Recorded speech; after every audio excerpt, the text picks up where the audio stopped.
بسم اللہ الرحمن الرحیم۔ دربار میں امام باقر علیہ السلام کی تاریخی گفتگو۔ رات کی تاریکی ابھی پوری طرح ختم نہیں ہوئی تھی۔ مدینہ کی گلیوں میں خاموشی پھیلی ہوئی تھی، مگر ظلم کے ایوانوں میں بے چینی تھی۔ بنو امیہ کی حکومت اپنی طاقت کے نشے میں ڈوبی ہوئی تھی، اور تخت خلافت پر بیٹھا ہوا حکمران سمجھتا تھا کہ دنیا کی ہر آواز کو دبایا جا سکتا ہے، مگر اسے معلوم نہ تھا کہ حق کی آواز نہ تلوار سے خاموش ہوتی ہے اور نہ ہی قید خانوں سے۔ یہ وہ زمانہ تھا جب امام باقر علیہ السلام علم و حکمت کے آفتاب بن کر مدینہ میں جلوہ گر تھے۔ لوگ دور دور سے آتے، سوال کرتے اور علم کے موتی لے کر واپس جاتے۔ امام کا اثر صرف مدینہ تک محدود نہ تھا، بلکہ شام کے دربار تک ان کی عظمت کی خبریں پہنچ رہی تھیں۔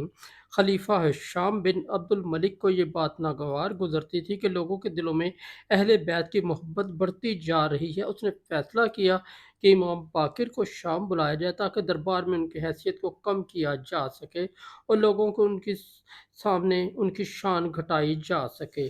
شاہی قاصد مدینہ پہنچا اور حکم سنایا گیا۔ امام باقر اپنے فرزند امام جعفر صادق کے ساتھ شام کی طرف روانہ ہوئے۔ راستہ طویل تھا، مگر امام کے چہرے پر سکون تھا۔ وہ جانتے تھے کہ حق و باطل کے دربار میں بھی سر بلند ہونا ہے۔ جب امام شام پہنچے تو کئی تک انہیں دربار میں داخل ہونے کی اجازت نہ دی گئی۔ مقصد صرف یہ تھا کہ لوگوں کے سامنے اہل بیت کی عزت کم کی جائے، لیکن امام نے صبر کیا۔ بالآخر وہ دن آ گئے جب شاہی دربار سجایا گیا۔ وزراء، امراء اور درباری اپنی اپنی جگہوں پر بیٹھے تھے۔ شام اپنے تخت پر غرور سے بیٹھا ہوا تھا۔ اس نے ارادہ کیا کہ امام کو لوگوں کے سامنے شرمندہ کرے۔ دربار میں تیر اندازی کا مقابلہ جاری تھا۔ شام نے امام باقر سے کہا، اے محمد بن علی، اب آپ بھی تیر اندازی کریں۔ امام نے فرمایا، میں عمر کے اس حصے میں ہوں جہاں یہ مشغلہ چھوڑ چکا ہوں، مگر شام نے اصرار کیا۔ امام نے کمان ہاتھ میں لی، تیر چڑھایا اور نشانہ لیا۔ پہلا تیر عین ہدف پر لگا، دوسرا تیر پہلے تیر کے درمیان جا لگا، پھر تیسرا، چوتھا اور مسلسل کئی تیر ایک دوسرے کو چیرتے ہوئے ہدف کے عین وسط میں پیوست ہوتے گئے۔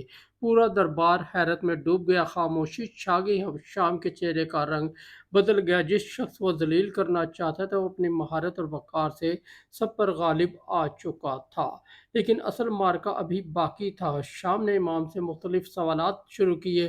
اس کا مقصد یہ تھا کہ شاید علمی گفتگو میں امام کو لاجواب کر دے۔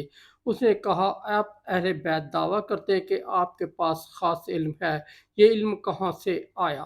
امام باقر نے نہایت سکون سے فرمایا، یہ وہ علم ہے جو رسول خدا صلی اللہ علیہ وآلہ وسلم سے ہمیں وراثت میں ملا ہے۔ دربار میں خاموشی چھا گئی۔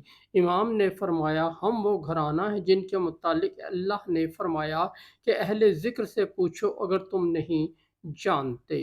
شام نے سوال کیا، کیا تمام علم آپ کے پاس ہے؟ امام نے فرمایا، کچھ امت کو دین اور ہدایت کے لیے درکار ہے، اللہ اور اپنے رسول کے ذریعے ہمیں عطا فرمایا۔ امام کی گفتگو میں نہ غرور تھا نہ خوف، الفاظ میں ایسی قوت تھی کہ دربار کے بڑے بڑے لوگ سر جھکانے لگے۔ اسی دوران ایک عیسائی عالم کو بلایا گیا جو شام میں اپنے علم کی وجہ سے مشہور تھا۔ شام نے سوچا کہ شاید وہ امام کو شکست دے دے۔ عالم نے امام سے سوال کیا، جنت میں لوگ کھائیں گے پیئیں گے لیکن فضلہ نہیں ہوگا، اس کی مثال دنیا میں کیا ہے؟ امام نے فرمایا، ماں کے پیٹ میں بچہ غذا پاتا ہے مگر وہاں ایسا کچھ نہیں ہوتا۔ عالم حیران رہ گیا۔ اس نے دوسرا سوال کیا، وہ کون سی گھڑی ہے جو نہ دن میں ہے اور نہ ہی رات میں؟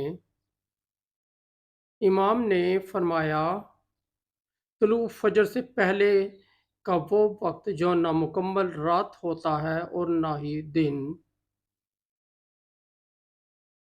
عالم نے سر جھکا لیا۔ اس نے کئی اور سوالات کیے اور ہر بار امام نے ایسا جواب دیا کہ دربار پر سکوت طاری ہو گیا۔ آخر کار اس عالم نے اعتراف کیا، یہ علم عام انسان کا نہیں ہو سکتا۔ شام کے لیے لمحہ بہت بھاری تھا۔ وہ جس شخص کو شکست دینا چاہتا تھا وہ ہر میدان میں کامیاب ہو رہا تھا، مگر امام باقر نے اس موقع پر ایک تاریخی گفتگو فرمائی۔ آپ نے فرمایا، اللہ نے اپنے بندوں کی ہدایت کے لیے اہل بیت کو منتخب کیا ہے۔ جو ہم سے محبت کرے گا نجات پائے گا، اور جو ہم سے دشمنی کرے گا گمراہی میں رہے گا۔ پھر فرمایا، حکومت اور طاقت ہمیشہ باقی نہیں رہتی، مگر حق ہمیشہ زندہ رہتا ہے۔ یہ الفاظ دربار کے ستونوں سے ٹکرا کر لوگوں کے دلوں میں اتر گئے۔